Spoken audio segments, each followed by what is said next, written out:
Hello. Welcome back to the Kalopsia pod. I'm your host, Sydney, and I'm so thankful that you guys clicked on yet another episode here with me. And this week, I wanted to discuss the role of alone time in finding our authenticity. So first of all, if you guys are watching on YouTube, we are back in the studio, in the mini studio. If there's some mess and little hidden corners, let's all just pretend that we didn't see it, because it's not completely fixed, right? But the painting I mentioned in the last episode, they've been repainting some rooms in the house. It is coming to an end, and slowly but surely we're getting there, and it's all very exciting. But yeah, we're finally back in the studio. It's a little hot in here, so I've still got some fan situations happening, but hopefully it's not anything too drastic and you guys can hear me pretty well. But this week, I kind of wanted to do a continuation because in the past month, I've done a couple episodes about authenticity, vulnerability, being ourselves, and, what we kind of face when we try to be ourselves, rejection. But I kind of skipped something in the middle. But to recap, on one end, we discussed how vulnerability and being emotionally brave is going to be beneficial for you. It's going to be beneficial for the people that you surround yourself with. It's going to be more trustworthy for new people kind of meeting you. Having that kind of emotional bravery and being able to stand on business, stand for what you believe in, and really be yourself, your authentic self, is going to set you free. But, in that episode, I was almost naive. I was naive in the way that I was presenting the situation. I was naive in how easy I made it seem that it is to be this vulnerable, authentic person. And so I kind of went back into that topic and I did an episode on rejection therapy, right? I'm thinking if we look at the scientific standpoint, we're going back to the roots, right? Rejection, failure, all of these things from a scientific standpoint are beneficial, are progressive, are helpful to growth, helpful to change and, evolution of a specific method or experiment or criteria or hypothesis. Failure is going to allow you to further hone that question, that experiment, whatever that may be. And failure in relationships and failure in, rejection is an example of failure, right? If you're rejected while you're making plans, or you're rejected when you are, trying to create a budding friendship, whatever the situation might be, failure is also beneficial because rejection is redirection. That's what we discussed in that episode. However, I feel like, and I have a video to thank for this as well that made me actually think about this deeply, is there's this video essayist on YouTube called Heaven Sent Honey, and she does a lot of video essays, but this one that I clicked on was how to be authentic and memorable. And I thought that this was very interesting. Now, in her video, she kind of veered into the whole, charismatic standpoint and trying to, that whole memorable side of it. That's not exactly what I want to focus on here. But what I really want to focus on is a point that she made in that video, which was the role of alone time in honing authenticity. And that's what I was missing. We talked about how it's important to be vulnerable, the value in being authentic, the value in really putting yourself forward and making yourself vulnerable in that way, vulnerable to rejection. And then we also talked about how to tolerate rejection, how rejection comes, and every single time that you're rejected, you're pushing that rejection threshold that leads to breakage or that leads to tears and insecurities. That threshold is just going to go further and further and further away the more that you're rejected. We know this too now. However, something I didn't consider was, what if you don't know who the authentic you is? What if you don't know who your most vulnerable self is? What if you've forgotten? And what I want to start out by saying here is, let's get rid of the stigma. I don't want to come on here and say, that is weird if you don't know who you are. It's weird if you don't know who your authentic self is. It's odd that you don't know who the true you is. I feel like it's not that odd at all. I feel like it's very common. It's very common for us to have forgotten who that side of us is. It's very common for us to have conformed to our environment, our social environment in that way in order to, have that kind of, it's a product of self-preservation, really. that self-preservation will have forced us to kind of subconsciously avoid rejection, thus forcing us to kind of succumb to trends, whether they be social, physical, makeup, fashion, whatever it may be. I feel like it is not such a shocker and it's not unique to have forgotten who that authentic you is. So how do we find them? So the step one was to get rid of stigma. In a world full of influence, it is easy to forget who we really are. Now, the second thing that I want to propose to you here is limit how social you are. And I think Heaven Sent Honey kind of discussed this, but she talked about it more in the sense of who this ideal, authentic person is. And she was personifying this person, of course, right? And she was saying this authentic person, that authentic version of you is someone who values their alone time, who wants to be spending time alone. Because someone who is authentically themselves wants to have that freedom to be themselves, doesn't want to have to mold themselves or kind of, succumb to these trends, doesn't even want the possibility of having to choose whether to be authentic or whether to, kind of fit in and homogenize themselves with their surroundings, right?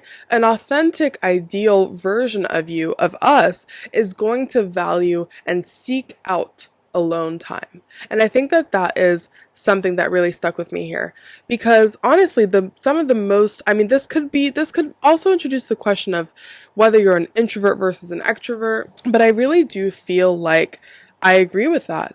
I agree with the standpoint that the more time you spend alone, the more you'll be able to get to know yourself, and the sooner you'll find who that authentic you is.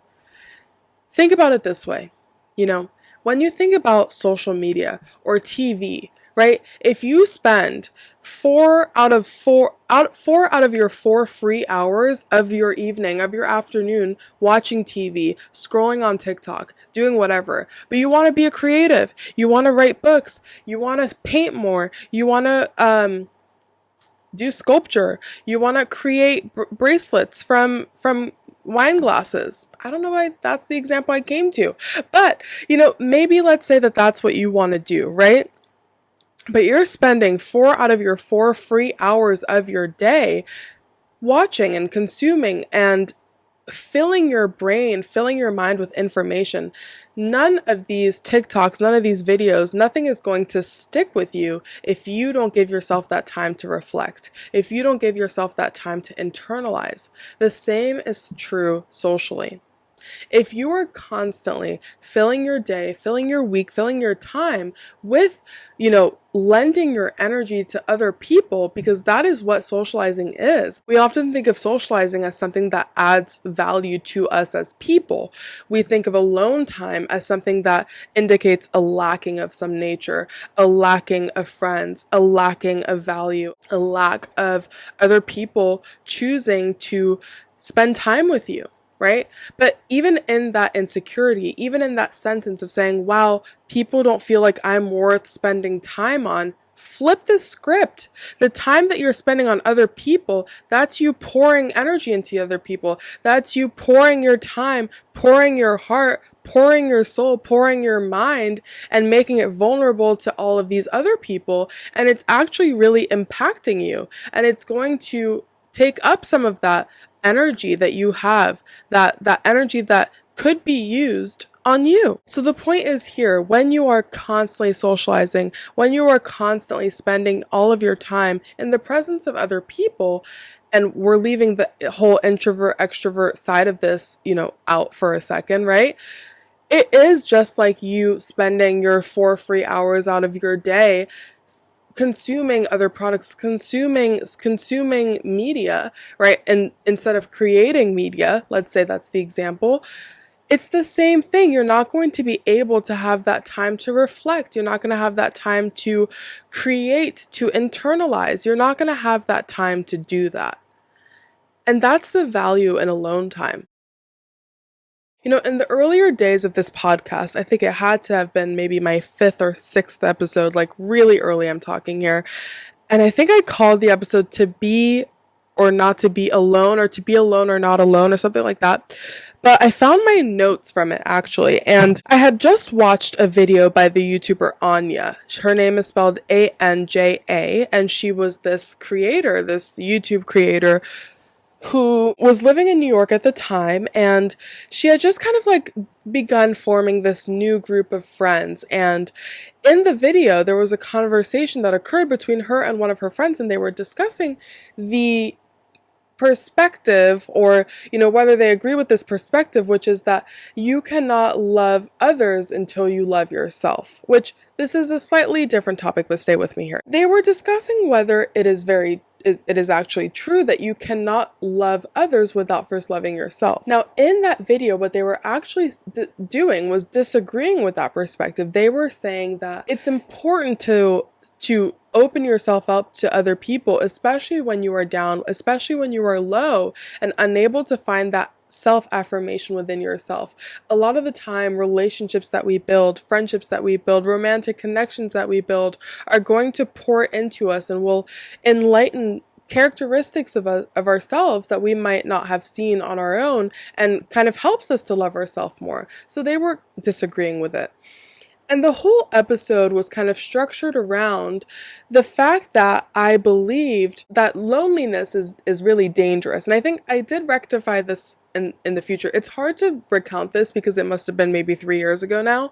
However, I feel like that episode was really structured around the danger of loneliness. And I do stand by this. There is data to support this. Loneliness kills. Loneliness can be dangerous to our psychological health, right? To our mental health. It can be harmful to feel lonely. But I think that shifting the mindset on time spent alone is what will set us free. While I do still agree with the perspective that other people can allow you to love yourself more deeply, I think it's important to realize that you are not going to be able to find you. You're not going to be able to discover you through another person. I agree that it's possible to find new characteristics, or to, shift a lens on some things that you might have picked apart from yourself, right? If you think to yourself, I'm horrible at writing, and you have a few people who come to you and who listen to your writing, they say, this is fabulous, this is good. Affirmations can come from exterior perspectives. Contradictions can come from exterior perspectives, but you're not going to find yourself, you're not going to find you through consumption of other people, through other people in general. So actually, I would like to rectify, because I'm rereading my notes now. I haven't rewatched the video, but I believe that actually ANJA and her friend had been agreeing on the standpoint that you cannot love others until you love yourself. And the deeper connection you have with yourself, the deeper connection you will be able to have with others. And I was the one disagreeing. Actually, I was the one saying, I think, like I was saying, it is possible to love ourselves more deeply through others. But I think that the distinction here to make is in that perspective that you can find aspects of yourself to love, but you're not going to be able to find and appreciate and truly love the you, the authentic you, through exterior perspectives.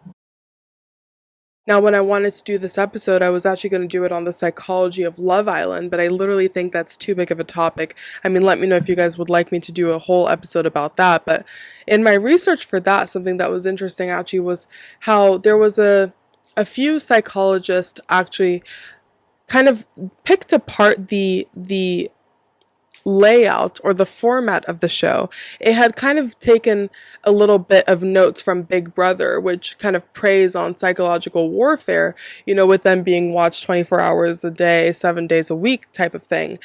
But what is unique to Love Island is how particularly it profits off of rejection, fears of abandonment, and those types of insecurities that are so relatable to us as people. They are so relatable to society, and that's why it does so well. I think it's important because I feel the need to mention this because I have been consuming a lot of Love Island, and this season in particular has been gosh darn sinister to me. Honestly, I don't appreciate a single islander in that villa apart from Amaya Papaya. She's the only one in there, maybe Chris, and that's literally it. That's literally it. And I think it's really important to realize when we're consuming these shows what the producers are trying to rise out of us, what the producers are kind of preying upon on these individuals. But I digress. That's a totally different point. Let me know if you guys want me to dive more deeply into that. But coming back to how alone time is conducive to authenticity. It is literally like you are pouring into your own cup. You are pouring all of your energy into yourself. You are minimizing external influence on your perspective on things, how you internalize a certain headline that you read, or how you feel about a certain piece of media that you consumed. And this is kind of what we're leaning into in the Commonplace Notebook episode, right? Where we're trying to be intentional with our consumption, of media, news, books, podcast, music, whatever that may be. But I almost feel like we need to apply that same knowledge to people. We need to apply that same perspective to how intentional we are with the people that we surround ourselves with, or not necessarily the people, but the amount of time spent with them. Now, if we think about the introvert versus extrovert issue, right? I feel like an extrovert is the type of person we all know, or this is the general definition, right? An extrovert is someone who finds their energy and feels energized by time spent around other people. It kind of fuels them. Whereas an introverted person is going to feel drained after, spending an extended amount of time around other people, and it's going to make them feel like their social battery's out. They're going to be kind of like turned down instead of turned up from social interaction. The value of alone time remains true in both of these examples. The classic extrovert who gets fueled off of socializing, what is that really telling us? It just means that it's almost like they're playing a really, really great show. It's almost like compare it to binging a show, right? The extrovert is capable of binging the entire show, start to finish, and enjoying every single second of it. They're not annoyed, oh, I've been watching this for a long time now, like this is dragging a little bit now, maybe I want to switch it up, maybe I want to do something different. No, for them, the series, the continuation of each episode rolling in, it's only fueling them further, right?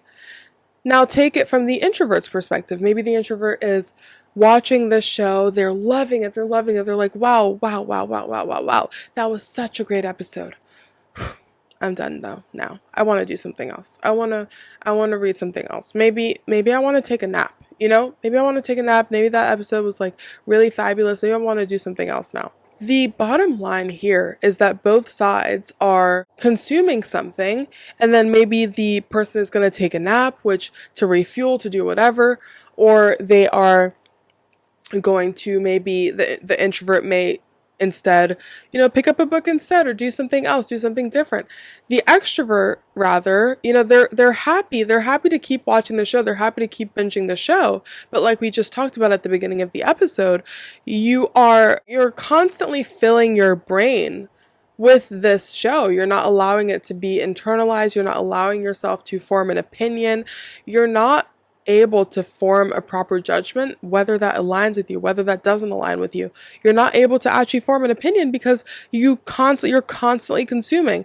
And honestly, as I'm talking about this now, I'm realizing maybe extroverts are the ones who actually really need to take a second to really think about how much alone time are you really allowing yourself to have? Is it impacting your quote unquote authenticity? Do you feel like you are able to truly be yourself around these people? And I feel like, this episode is really, it's take it or leave it, right? If you feel like you are your most authentic self and you're able to be yourself, and your social group understands that, they get that, and they respect you, they respect your boundaries, they respect your differences, and they love your similarities, then that's fabulous. That's amazing. But I think for those of us who sometimes question, am I really my true self? Examine how much time you're spending with other people. Examine how much time you're spending with yourself. Is there enough time spent there? Is there enough water poured there? You know, the plant grows where the water goes. The energy flows. Wait, what is it? Growth grows where the energy flows. What? You guys, I don't know. I don't know idioms. You guys know this. You guys know this. But you know what I'm trying to say. It is so important to pour into yourself, to really spend that time alone. And it's beneficial not only because of that, but I actually even saw a TikTok. It's coming back to me now.